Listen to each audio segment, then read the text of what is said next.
Welcome to the Ortho Joe Show, a joint production of the Journal of Bone and Joint Surgery and OrthoEvidence.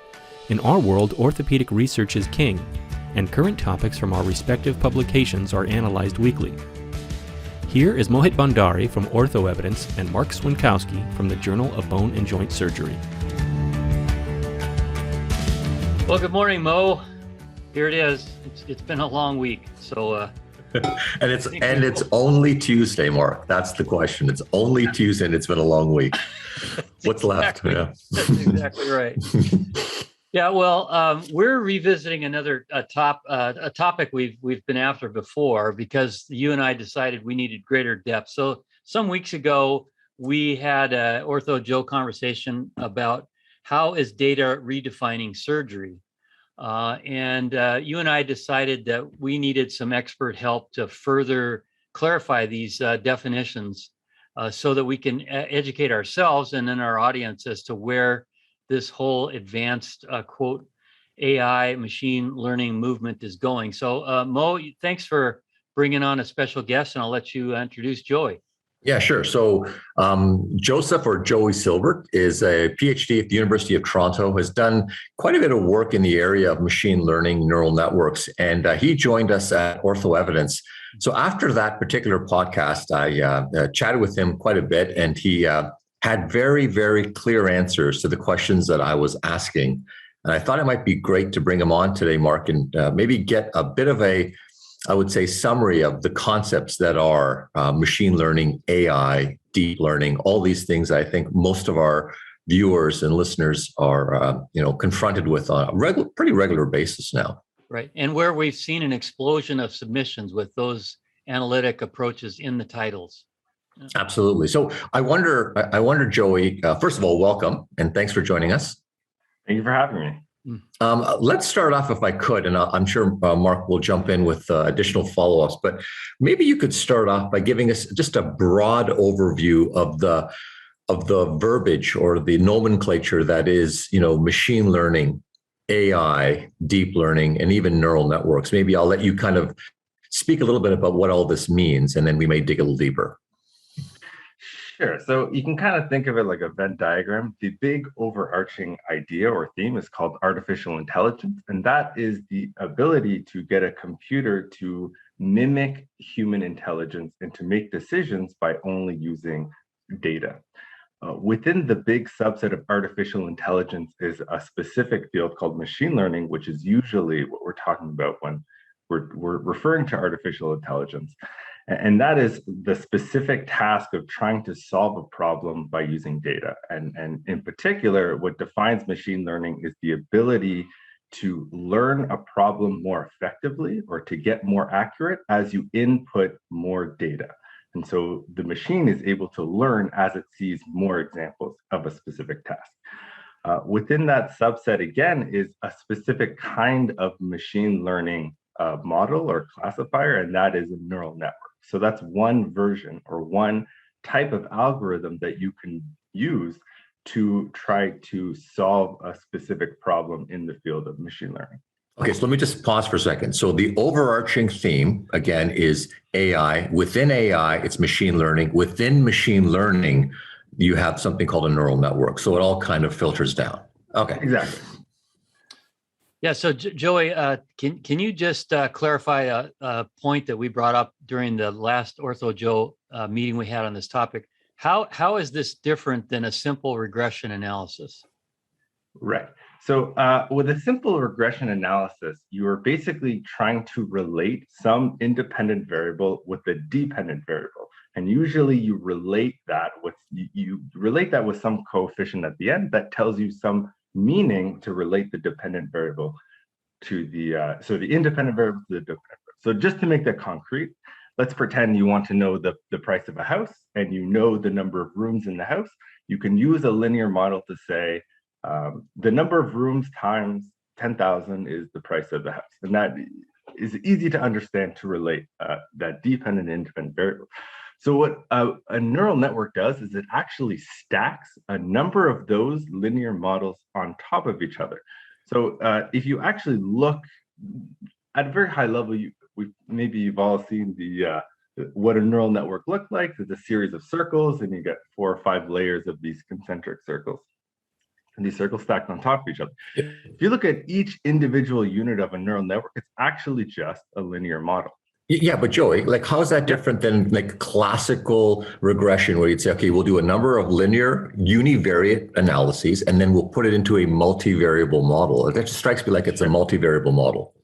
So it is a multivariable model, but the reason why they're so powerful is that they stack on top of each other. So each individual layer you can think of like a multivariable model. And then these multivariable models are connected to each other. And with how they get connected, there's also something called an activation function. And what that does is it simply transforms the output of one multivariate model when it's inputting to the second layer. And the reason why that's so interesting is because it adds non-linearity. So while this gets a little bit more technical, ultimately what this means is you can use a neural network to stack a series of multivariate models to essentially generate any possible function. So you could use a neural network to model potentially any set of input information to some outcome value. That allows us the capacity, for example, to generate self-driving cars. It would be impossible to try to interpret visual information and then relate that to, let's say, how a car should interact. But you could actually process all that information and develop the set of patterns to relate that input information to the decision at the end with the neural network. So is it more like, so is the value in your perception more like a supercharged version of some of the analytics that we used to do, but it does it faster and it does it, it does it almost real time, whereas we would have to, spend a lot more computing power in the past to do the same things? I mean, I guess it's partly it's related to the fact that it's just an advancement on I could say the mathematical models that have been used, but it's not novel new mathematical models. Is that correct? It's not novel new mathematical models. In fact, the origins of machine learning, it goes well back into the 1990s and even earlier. And the initial name for machine learning was actually called statistical learning. But I would say it is more than just this. It is actually a major advancement. So I think to maybe explain the power a little bit better, just to go through an example, a very common machine learning algorithm might be to use a set of a deep learning model to try to define a face or identify a face. So in the first sort of layer of a 5-layer neural network, the first layer is just going to be the input, and then it will just sort of process the information that's available in an image. The second layer is going to sort of merge some of that initial information as a multivariate model, and from that derive a certain set of new derived features. So the first layer might identify a set of lines, something in the face, might identify the shape of the face. And then what you can do is take those basic features and sort of merge them together. So see how those features relate to each other. And from that, you can then start to develop deeper structures of the face. So maybe the layer after that will combine a set of lines and identify that, this face actually has eyes, or this face might have eyebrows, or identify specific structures in that face. And then on top of that, you can then find the interactions or the relationship between those features and build even more complex features. So you could say, actually, you notice that these two eyes are connected and that this nose is here. And that actually, when we combine all this information together, we can identify that this is the location of the face or information like that. So the reason why neural networks are so powerful is that you can build interactions on top of interactions on top of interactions. And then it learns the correct way to do that in order to map some very raw input, such as a picture, to a very specific output, which is, let's identify a face in a picture. And that sort of capability you can't really do with traditional multivariate models. Got it. So can I ask one broader question? You mentioned that the quality of data in is going to impact, the assessment. And so, what happens, like it happened in the past as well. We've seen it with meta-analysis. We've seen it with all these other tools where, they start coming out with a tool that isn't well understood by the majority of people who are consuming it. So they start believing it's the truth. So can you speak a little bit to the biases that are involved or the challenges with interpreting this sort of data? And I presume some of it just goes down to the primary data set you use. Yeah, so this is a great point. I can tell you from my own personal experiences, there's maybe a sentiment that because machine learning is automated, that makes it not biased. But the truth is, it's actually quite the opposite. So what machine learning algorithms are really good at is learning patterns in data. So it looks at the pattern in data and it links that to some predefined right answer. The important thing that I said there is predefined right answer. So how you define the right answer will drastically embed bias within the machine learning algorithm. So let's give a concrete example of this. Let's say you're a company and you're trying to identify what makes a good employee, and what you might decide is that actually a good employee is someone who will quite often get promoted, right? And so what you might do is look at historical data and see what types of employees have been promoted, and you might notice a trend that the people who get promoted are people with brown hair or a certain kind of hair, eye color or whatever, some set of features, right? And then you might erroneously decide that these are the features that are critical for why someone gets promoted. And you will look for those biases at any new employee. But really, all you've done is sort of embed historical bias within future decision making. And that's an important concept to understand when applying machine learning, that if you add bias into the data initially, that bias gets embedded, and it's important to correct against that. That's a really important point for our listeners and readers to understand, that whole possibility of embedding bias into the neural network structure. Thank you for that clarification. I don't know if you have something else, Mark, but I just want to jump in here also and ask. So I get this idea of bias. Like we are chasing, trying to find sources of bias in what we would call conventional trials, conventional observational studies, and our standard analyses. The thing that I've always found interesting is that, we're trying to, anytime you have a gold standard, like let's say you're trying to validate a questionnaire, right, or some truth, you have to go against what we call the criterion. What's the gold standard by which we are trying to validate a diagnostic test or the ability to diagnose something? Usually it's human.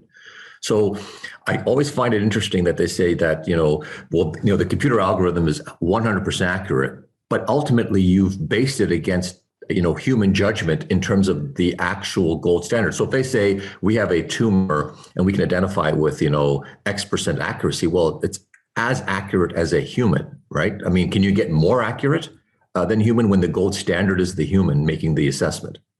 Yeah, so you can get better than a single human. And the way to think about this is actually, if you got 10 experts in a room, they would be more accurate than, a single expert trying to analyze or make a diagnosis by themselves.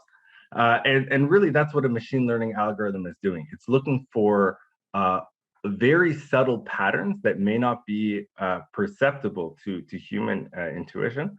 And it's essentially aggregating everyone's opinion based upon how they labeled the data to try to find a set of patterns that can determine the right answer. So it is possible to do better than humans because we are, in essence, combining multiple humans in that determination. But yeah. But I would say the gold standard, it has to be humans. It has to be, at the end of the day, when you're feeding a neural network correct examples to learn from, that has to be defined from a human. And if there's error there, or if that changes, that drastically impacts how a neural network can perform. Well, that's been a very, very clarifying line of questions. Mo, did you have others on your list, or? Go ahead. The only other minor question I had was just the future, but if you wanted to speak to that too, I'm just curious what's coming down the pipeline in this whole area of inquiry. What's coming down the future, particularly as it pertains to orthopedics, there are most of what I see in the literature is mostly focused on how we can use machine learning to help in preoperative planning and also perioperative treatment. So what that means is, can you look at a set of patient clinical characteristics and determine what treatment options will be the best, or determine what will work the best when you're trying to treat this patient? Alternatively, during perioperative planning, there's a lot of image-guided machine learning processes that try to give guidance to the surgeon for where they should make these incisions or where they should approach during the surgery. Or alternatively, if some issue arises, you can recommend a best course of action or things to that effect. Beyond this, actually, some of the more interesting and relevant advances in machine learning end up sounding a little more mundane in practice. And this actually relates to how can we combine patient data that come from all these different sources, and how can we combine that into a nice, neat sort of interface that doctors can actually use and read from, and how can we take a patient chart and learn the information available in that, and then encode that within a database that, once again, doctors can have access to, and these, while they seem, a little bit more not as elegant as surgery, they're actually very complicated tasks and very, very important. But that's the whole point, right? It's like it comes back to the data. If you cannot, you can be surrounded by, ocean water, salt water, you can't drink any of it, right? You have all this data, but you can't use it. And that's usually sort of, the hospital record, right? So people go on about all this data we have, but you can't use it in a meaningful way, which is interesting. Right? Thanks so much for that, Joey. Yeah, I thought a great way to end this conversation would be for you two to talk about a recent OE publication you've done using a neural network, and just as an example for our audience. Sure. So, Joey, do you want to speak a little bit about some of the work that we've been doing? You can speak to any of the stuff that you've been doing around developing some of these algorithms, maybe around even some of the work with developing sort of, the magic quadrant work we've been doing. But anyways, I'll leave it to you.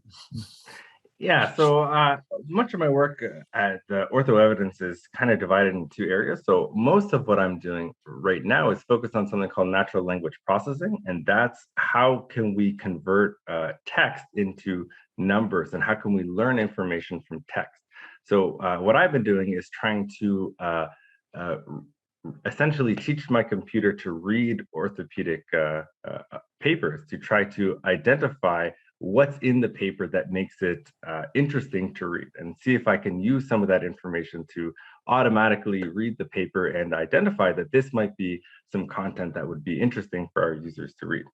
On the other token, some of the other stuff that I've been working is trying to classify impactful work. So I'm trying to develop some algorithms to, based on what companies have been publishing and based upon some other factors, try to essentially cluster them or rank them in terms of their overall interest and their overall impact by the field and by basically how we're using it. And I'm trying to present that information in a way that is easy to understand and interpret.